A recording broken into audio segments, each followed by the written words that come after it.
Hello students, let us discuss in this video about paragraph writing. What is paragraph writing? What is a paragraph? What are the qualities of a paragraph? And what are the types of paragraphs? And what are the general rules of a good paragraph? These are all the subtopics which we are going to discuss in this lesson.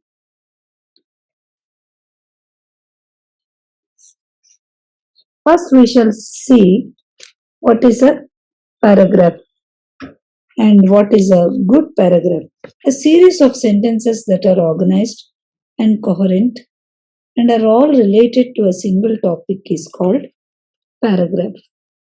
So, a series of sentences that are organized and coherent. Sentences organized గాను coherent గానంటే ఒకదానికి ఒకటి థాట్ని flow అవడంలోను and are all related to a single topic is called paragraph. అన్నీ కూడా ఒక single టాపిక్కి relate అవుతున్న దాన్ని మనం పారాగ్రాఫ్ అంటాం. మీరందరూ కూడా you might have heard about essay. Essay అంటే ఏంటి, పారాగ్రాఫ్ అంటే ఏంటి? ఎస్సే అంటే an essay can be divided into paragraphs and each paragraph should be connected to each other. So ఎస్సేకి పారాగ్రాఫ్కి తేడా ఏంటి? సో ఒక ఎస్సేని మనం పారాగ్రాఫ్స్గా డివైడ్ చేసి రాస్తాం అండ్ ఒక్కొక్క పారాగ్రాఫ్ కూడా ఒకదానితో ఒకటి కనెక్ట్ అయి ఉంటుంది. సో మరి ఎస్సే ఉన్నప్పుడు పారాగ్రాఫ్స్ ఎందుకు అనే దానికి, లేకపోతే ఒక గుడ్ పారాగ్రాఫ్ అంటే ఏంటి అనేది మనం తెలుసుకుందాం. So the lines that should include in a paragraph is at least 3 to 5, not more. So ఎస్సేకి పారాగ్రాఫ్కి తేడా మనం చూసినట్లయితే ఎస్సే అనేది చాలా లెంగ్దీగా ఉంటుంది, పారాగ్రాఫ్స్లో డివైడ్ అయి ఉంటుంది.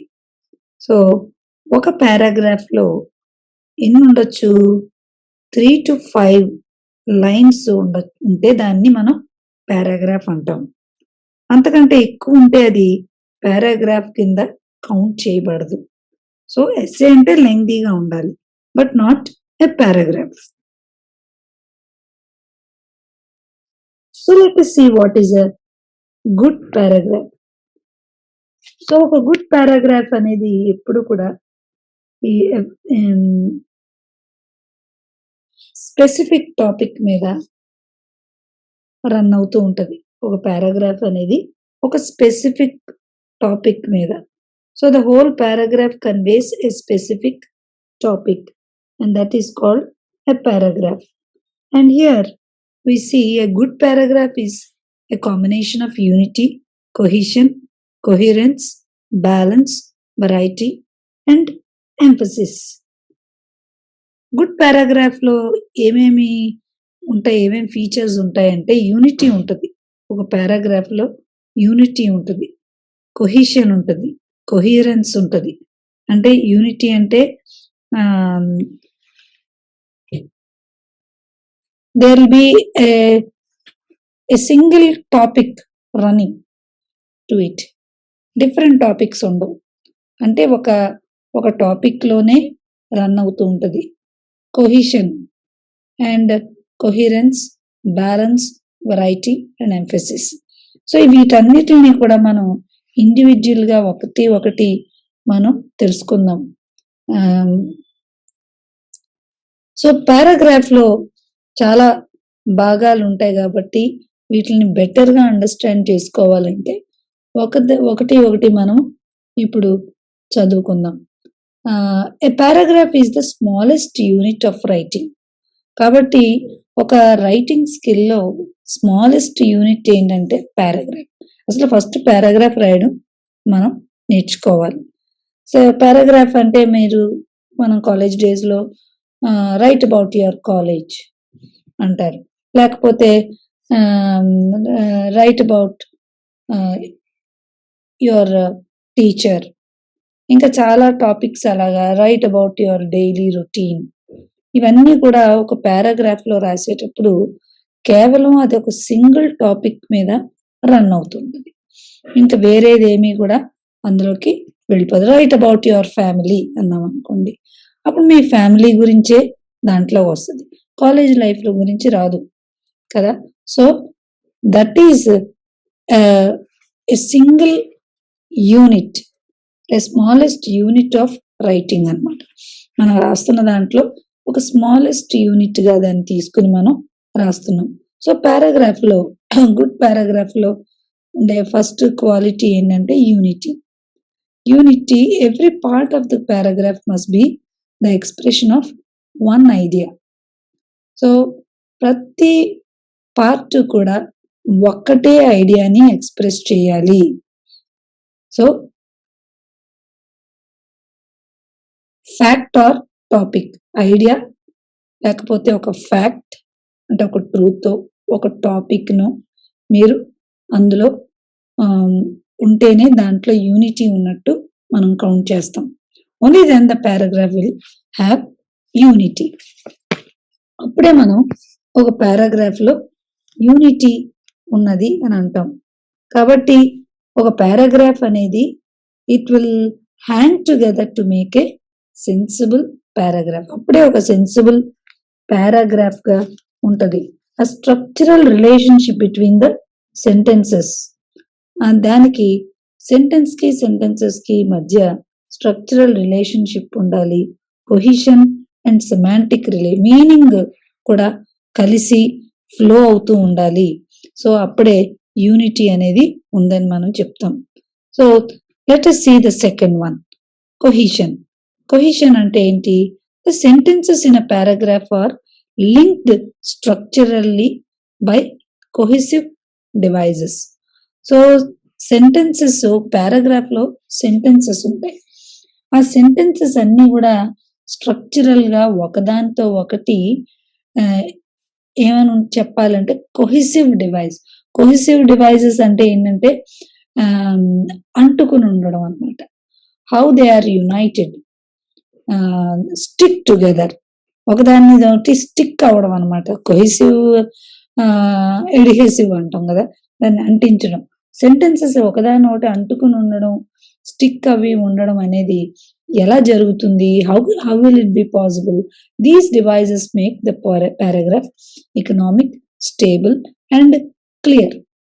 So there are certain devices which we can use to make a paragraph a cohesive, into a cohesive thing.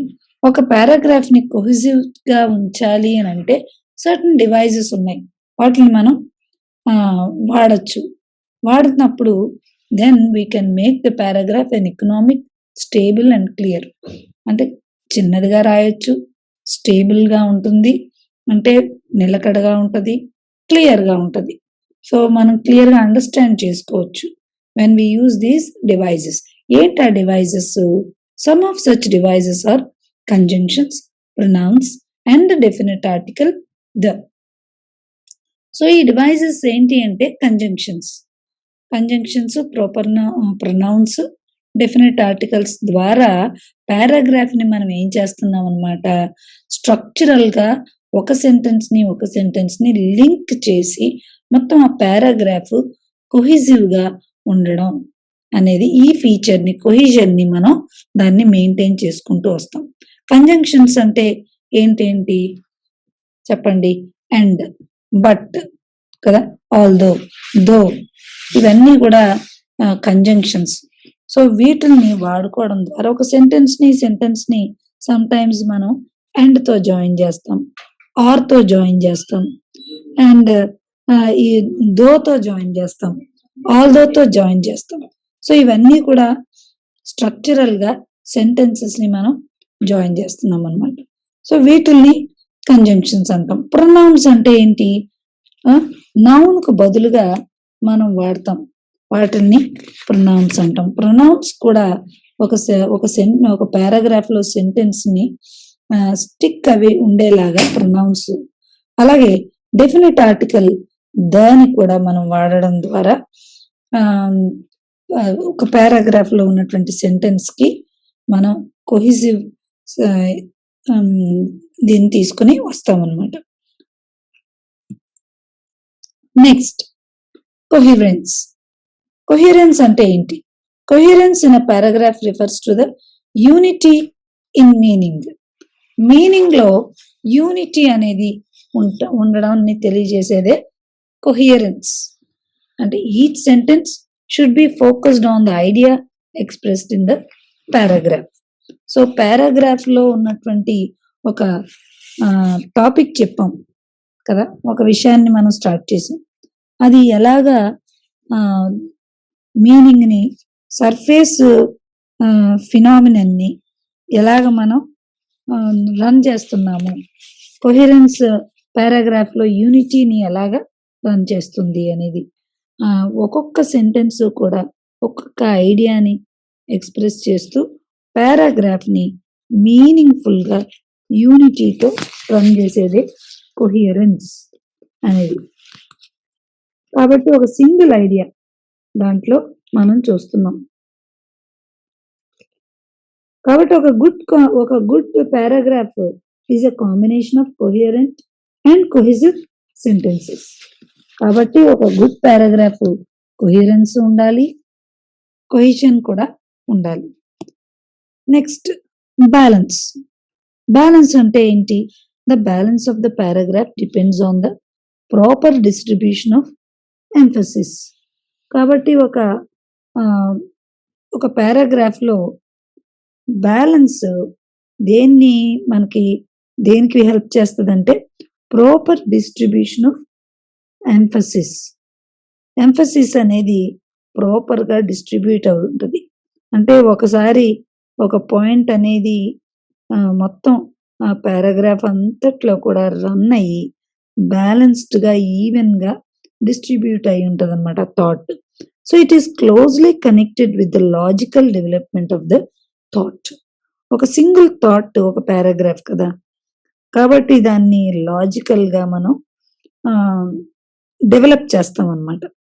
So daily routine అని మనం అడిగామనుకోండి, అడిగితే సాయంకాలం నుంచి మొదలు పెట్టాం కదా, ఒక లాజికల్ గా మార్నింగ్ ఏం చేస్తాం, and then in the afternoon, and then in the evening, and at night time, అలాగ లాజికల్ గా మనం తీసుకొని వస్తాం. అండ్ దట్ ఈస్ బ్యాలెన్స్ గా మనం దాన్ని ఒక పారాగ్రాఫ్ ని రన్ చేసాం అనమాట. So that is very very important. Central ఐడియాని ఫస్ట్ మనం బిగినింగ్ లో చెప్తాము, మిడిల్ వచ్చాక ఆ పారాగ్రాఫ్ లో ఈవెన్ గా స్ప్రెడ్ అయి ఉండేలా చూస్తాము, అండ్ తర్వాత చివరిన కంక్లూజన్ అనేది ఇస్తాం. So the conclusion gives the heightened effect. ఆ పారాగ్రాఫ్ కి చక్కటి హైటెండ్ ఎఫెక్ట్ అనేది వచ్చింది, బ్యాలెన్స్డ్ గా రన్ అయింది అనేది మనం చెప్పేయచ్చు ఆ పారాగ్రాఫ్ ని. నెక్స్ట్ వెరైటీ అంటే ఏంటి? So this is another principle in paragraph construction. So paragraph construction లో వెరైటీ అనేది ఇంకొకటి.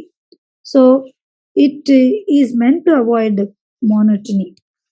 సో వెరైటీ అంటేనే అందులోనే మనకి అర్థమైపోతుంది, variety is the spice of life అంటాం. అంటే వెరైటీ ఉంటే మోనోటనీ ఉండదు, అంటే సోదిలాగా అనిపించదు కదా. పారాగ్రాఫ్స్ చదవాలి అంటే ఇంట్రెస్ట్ లేకుండా రాస్తే ఎవరు చదవరు, ఇంట్రెస్టింగ్ గా ఉండాలంటే ఏం చేయాలి? వెరైటీ ఉండాలి. So it helps us to avoid monotony. కాబట్టి డిఫరెంట్ లెంగ్త్స్ లో మనం ఆ సెంటెన్స్ ని చక్కగా కన్స్ట్రక్షన్ చేయాలన్నమాట. A good paragraph contains both short and long sentences. So ఒక మంచి పారాగ్రాఫ్ అంటే షార్ట్ సెంటెన్సెస్ ఉండాలి, లాంగ్ సెంటెన్సెస్ ఉండాలి. అంతేగాని ఎప్పుడు లాంగ్ సెంటెన్సెస్ అలాగా ఎండ్లెస్ గా రాసుకుంటూ వెళ్తే ప్రజలకి చదవడానికి ఇష్టపడరు. కాబట్టి ఎప్పుడు కూడా చక్కగా లాంగ్ సెంటెన్సెస్ రాయాలి. షార్ట్ సెంటెన్సెస్‌ని మనం రాస్తే దట్ ఈస్ వెరైటీ అన్నమాట. The sentences in a paragraph should not always be of the same sentence construction. ఎప్పుడు సెంటెన్స్ కన్‌స్ట్రక్షన్ ఒక్కలాగే ఉండకూడదు. మరి సమ్‌టైమ్స్ సింపుల్, కాంప్లెక్స్, కాంపౌండ్ సెంటెన్సెస్‌ని కూడా వాడుకుంటూ వెళ్తే అది ఆ వెరైటీ ఎలా ఉంటదంటే ఇంప్రెసివ్‌గా ఉంటుంది. కాబట్టి ఒక paragraph contain only one basic idea. ఒక్క బేసిక్ ఐడియాని చక్కగా చెప్పుకుంటూ అందులో ఇలస్ట్రేషన్స్ ఎగ్జాంప్లిఫై చేసుకుంటూ బేసిక్ ఐడియాని రన్ చేస్తూ ఉండాలి. కాబట్టి ఇవి ఒక రైటర్ యొక్క స్కిల్‌ని రిప్రజెంట్ చేస్తది. కాబట్టి ఒక పారాగ్రాఫ్‌లో ఉన్నటువంటి సెంటెన్సెస్ వెరైటీతోను అండ్ ఎన్ అరెస్టింగ్ ఓపెనింగ్ అంటే ఓపెనింగ్ ఆఫ్ ద సెంటెన్సెస్ చాలా స్ట్రైకింగ్‌గా ఉండడం అనేది, ఆ తర్వాత కంక్లూజన్ అనేది చాలా స్ట్రైకింగ్‌గా ఉండడం అనేది ఉంటే that gives a variety. Suppose ఒక కొటేషన్‌తో ప్రారంభించడం, ఒక కొటేషన్‌తో ఎండ్ చేయడం, లేకపోతే ఒక ప్రోవర్బ్ చెప్పడం, ఇవన్నీ కూడా that is adding variety to a paragraph అన్నమాట. So next comes emphasis. To make the paragraph impressive, different sentences can be combined. The concluding sentence emphasizes the idea. So emphasis అంటే ఏంటంటే ఒక పారాగ్రాఫ్‌కి తప్పకుండా ఒక సబ్జెక్ట్ అండ్ థీమ్ ఉంటుంది. కాబట్టి అవి ఆ సబ్జెక్ట్, ఆ థీమ్‌ని మనం ఏం చేయాలంటే we must expand or illustrate the main subject. కాబట్టి ఆ మెయిన్ సబ్జెక్ట్‌ని, మెయిన్ థీమ్‌ని ఏం చేయాలి? ఎక్స్‌పాండ్ చేయాలి. ఎక్స్‌పాన్షన్ ఆఫ్ అన్ ఐడియాలో మనం ఏం చేస్తాము? Will expand the main idea and give emphasis.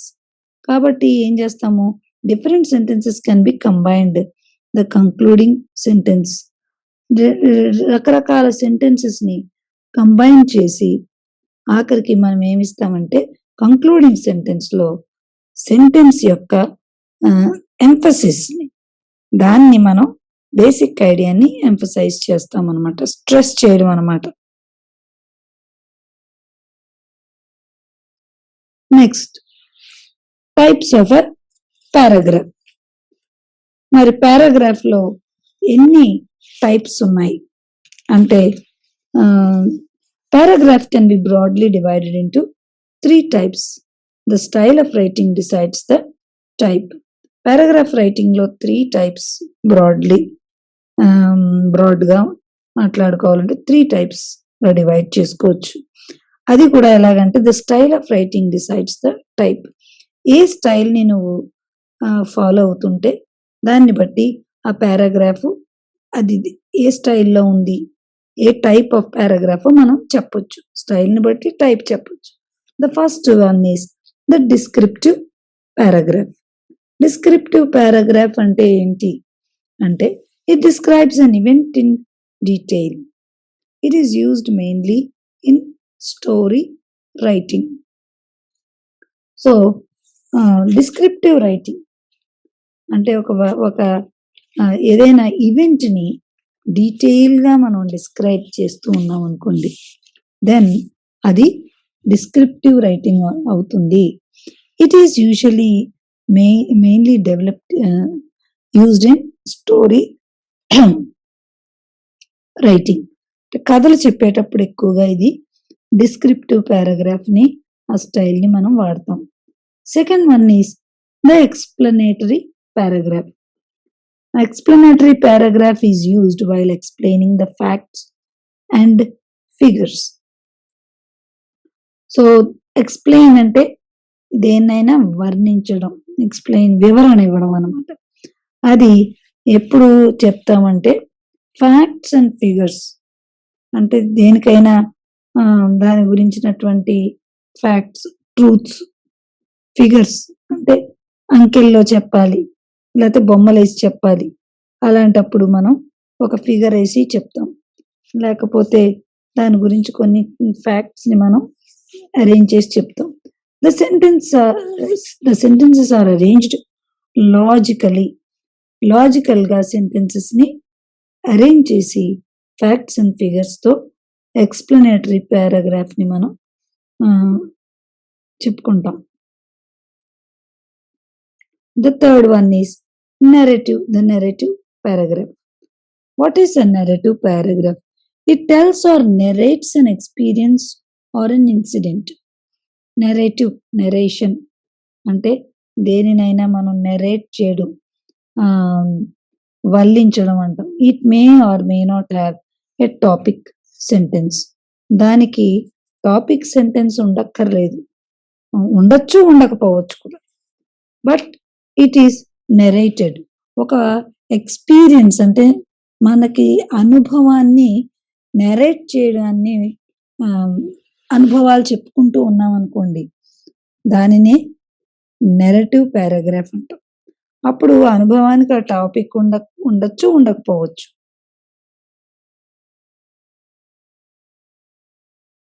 So these are the 3 types of paragraphs. What are the following are the general rules of a good paragraph. అయితే good పారాగ్రాఫ్కి ఏమన్నా general rules ఉన్నాయా? కొన్ని ఉన్నాయి, వాటిని బ్రీఫ్గా చూద్దాం. The length of a paragraph must depend on the matter in it.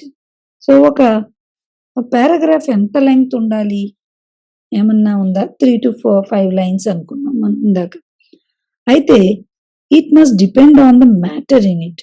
అందులో ఎంత మ్యాటర్ ఉంది అనేది లెంగ్త్ ఆఫ్ ఎ పారాగ్రాఫ్ అనేది ఆధారపడి ఉంటుంది. The length of a paragraph must depend on the matter in it. దాంట్లో ఉన్నటువంటి మ్యాటర్, సబ్జెక్ట్ మ్యాటర్ ఎంత ఉంది, దాన్ని బట్టే length of a paragraph depend అయి ఉంటుంది. Second point, a paragraph must deal with one theme or subject. ఎస్సేలో అయితే ఒక్కొక్క పారాగ్రాఫ్కి ఒక్కొక్క సబ్ థీమ్తో వెళ్తూ ఉండొచ్చు, కానీ ఒక పారాగ్రాఫ్ మటుకు it must deal with one theme. ఒక్క థీమే ఉంటుంది, ఒక్క సబ్జెక్టే ఉంటుంది. అదే పారాగ్రాఫ్ యొక్క rule. The style of the paragraph must be decided according to the subject. So మరి పారాగ్రాఫ్ స్టైల్ ఎలా ఉండాలి? ఇందాక మనం చూసుకున్నాం, డిస్క్రిప్టివా, నెరేటివా అనేది మనం ఇందాక చూసుకున్నాం, ఎక్స్ప్లెనేటరీ పారాగ్రాఫ్. సో అవి స్టైల్ అనేది దేన్ని బట్టి ఆధారపడి ఉంటుందంటే సబ్జెక్ట్ని బట్టి ఆధారపడి ఉంటుంది. కాబట్టి స్టైల్ నువ్వు ఏమి యూస్ చేస్తున్నావు? డిస్క్రిప్టివ్ స్టైలా, నెరేటివ్ స్టైలా, ఎక్స్ప్లెనేటరీదా అనేది సబ్జెక్ట్ మ్యాటర్ని బట్టే ఒక పారాగ్రాఫ్ యొక్క స్టైల్ డిపెండ్ అయి ఉంటుంది. కాబట్టి this is another important rule which all of you must consider and know. The fourth point is the ideas must be arranged logically. మనం ఇందాకే తెలుసుకున్నాం కదా, ఐడియాస్ అనేవి మనం అరేంజ్ చేసుకోవడం, logical arrangement of ideas is very very important. Next క్లాస్లో నేను ఆ లెసన్ చెప్తాను, how we can arrange these ideas లాజికల్గా ఐడియాస్ని ఎలాగ మనం డెవలప్ చేసుకోవాలి అనేది కూడా మనం తెలుసుకోవాలి. సో ఐడియాస్ని మనం లాజికల్గా అరేంజ్ చేసుకోవాలి. ఫిఫ్త్ పాయింట్ ఏంటంటే coherence, cohesion and variety must be maintained. Already we have seen in the beginning of our lesson that a paragraph contains so many features, and these features are very very important: coherence, cohesion and variety. So ఇవి ఈ 3 క్వాలిటీస్ని తప్పకుండా maintain చేసుకుంటూ వెళ్ళాలి. అంటే unity అక్కర్లేదా అంటే unity కూడా అవసరమే, కానీ కొహిరెన్స్, కొహిషన్ అండ్ వెరైటీ అనేది ఫాలో అయినప్పుడే ఒక గుడ్ పారాగ్రాఫ్ అనేది తయారవుతుంది. And so we are learning about how to develop a good paragraph. ఒక గుడ్ పారాగ్రాఫ్ని ఎలా డెవలప్ చేయాలనేదే మనం నేర్చుకుంటూ ఉన్నాం కాబట్టి ఈ రూల్స్ని మనం ఫాలో అవుకుంటూ వస్తున్నాం. So there are many practice activities. I think I will give you the notes for it. Practice activities ఉన్నాయి. అంటే ఈ గుడ్ పారాగ్రాఫ్ని ఎలాగ మనం చేయొచ్చు అంటే దీన్ని ఒక టాపిక్స్ తీసుకుని దాని గురించి మనం ప్రాక్టీస్ యాక్టివిటీగా పెట్టుకుని రాయడం అనేది నేర్చుకోవాలి. కొన్ని topics, should smoking be banned అనేది ఒక టాపిక్. అది దాన్ని మనం ఒక రెయినీ డే గురించి డిస్క్రైబ్ చేయడం, లేకపోతే ఒక ఫారెస్ట్ గురించి. ఇవన్నీ కూడా చిన్న చిన్న టాపిక్స్ తీసుకుని వీటి యాక్టివిటీస్ని మీరు రాస్తూ ఉన్నట్లయితే then you can write a good paragraph by following all these rules and maintaining the good features of a paragraph. So thank you for joining. We will meet again with another lesson about paragraph writing. Until then, bye bye. Thank you.